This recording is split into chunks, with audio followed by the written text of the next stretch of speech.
Hey guys, good morning. This is from the Arvid crew, and we just want to let you guys know how thankful we are for you guys to be watching us in the mornings. So today we have a little short piece. We have a piece on Thanksgiving, we have a piece on Rider Pride, and we know everybody loves bloopers, so we have a blooper reel for you guys. So let's check that out. What does Thanksgiving mean to you? Thanksgiving means to me, eating, spending time with family. That's about it. Thanksgiving means, spending time with your family, meeting up with family members you haven't seen in a long time, and, eating, having a good time, good laughs, and all that good stuff. What are you thankful for Thanksgiving? I'm thankful for my family, for my wonderful husband, Mr. Taylor, and my super awesome teaching partner, Miss Van Orman. I'm thankful for my family being together, all the food that I get to have. I'm thankful for food and family. I'm thankful for food and for animals and this wonderful school that I go to. I'm thankful for my great friends and my family. Well, one thing I'm thankful for is my family, all the friends that I've had, the fact that I made it this far through senior year and hope to graduate by the end of this year. I'm thankful for having a family, a home to which I can come to every day and just be safe in my environment. Well, I'm thankful for my family, the great food that I get on Thanksgiving, and, just being alive this long. Just being with all my friends, having a nice senior year. Thankful for all that. Go Riders.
Question.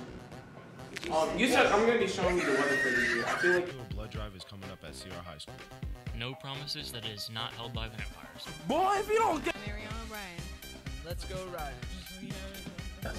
Oh, try me. Okay, in other news, the CR don't win. Credit union. Good morning, Riders. Today is Wednesday, my dudes. Thanks, Ron. Now let's check out the food. Thanks, Ron. Now let's check out the food drive. Thanks, Ron. Thank you, Ron. Thank you, Ron. Thank you, Ron.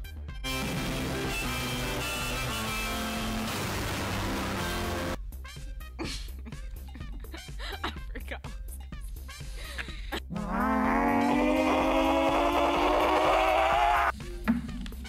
I've got something cool going on, guys. From now until November 16th, we're going to be giving away some gift cards.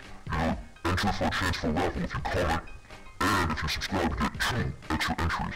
So make sure you comment, put your name. Go Riders. And now let's check out this week's segment with Oh. Okay. That's why I said. Let's just take a corner closer. Yeah, no. I thought I said corner. Why Corner? We'll enter you into a drawing for a gift card. And the motivational minute with Kendall. Moments. Oh, brother, this guy stinks! it's kind of like Marvel credits at the end. You always want to see the. I'm Justin Washington, and this has been Rider News.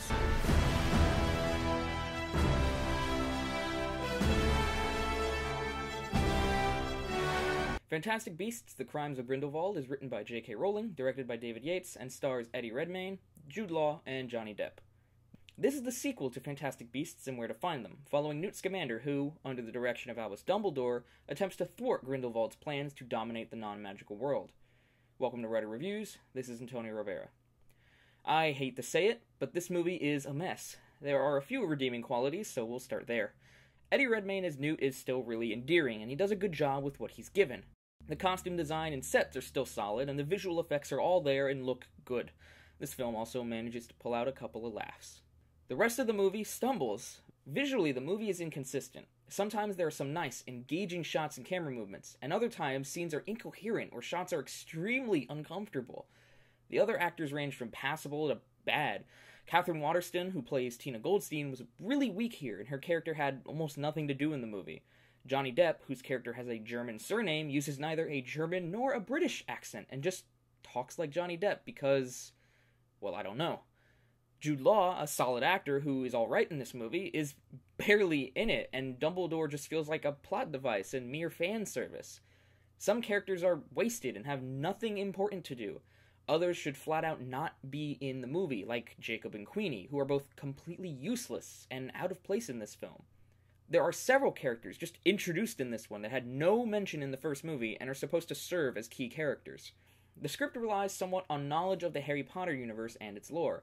I honestly know very little and had to ask my girlfriend who a particular character was when some of the theater gasped when they heard his name.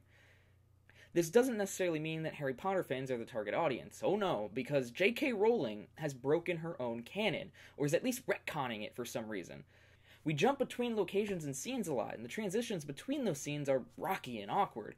There's a particular moment that could have been very emotional and intense, and they just cut away from it to a completely different scene, even though it would have been an even better setup for one of the twists in the movie, which I will not spoil but have some problems with.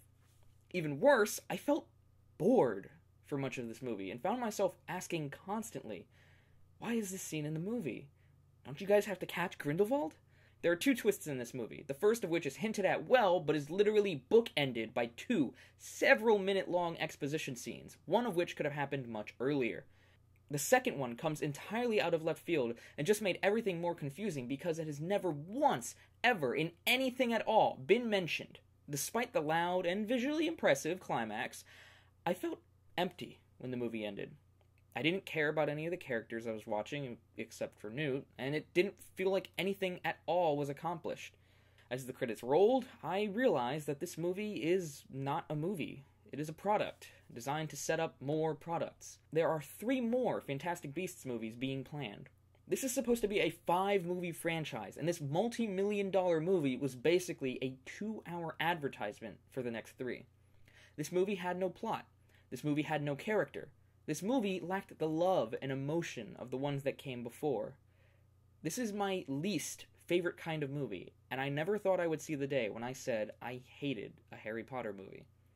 If you see this movie, I hope you find more enjoyment in it than I did, but I must say that I cannot recommend this movie, not to casual fans, nor to diehards.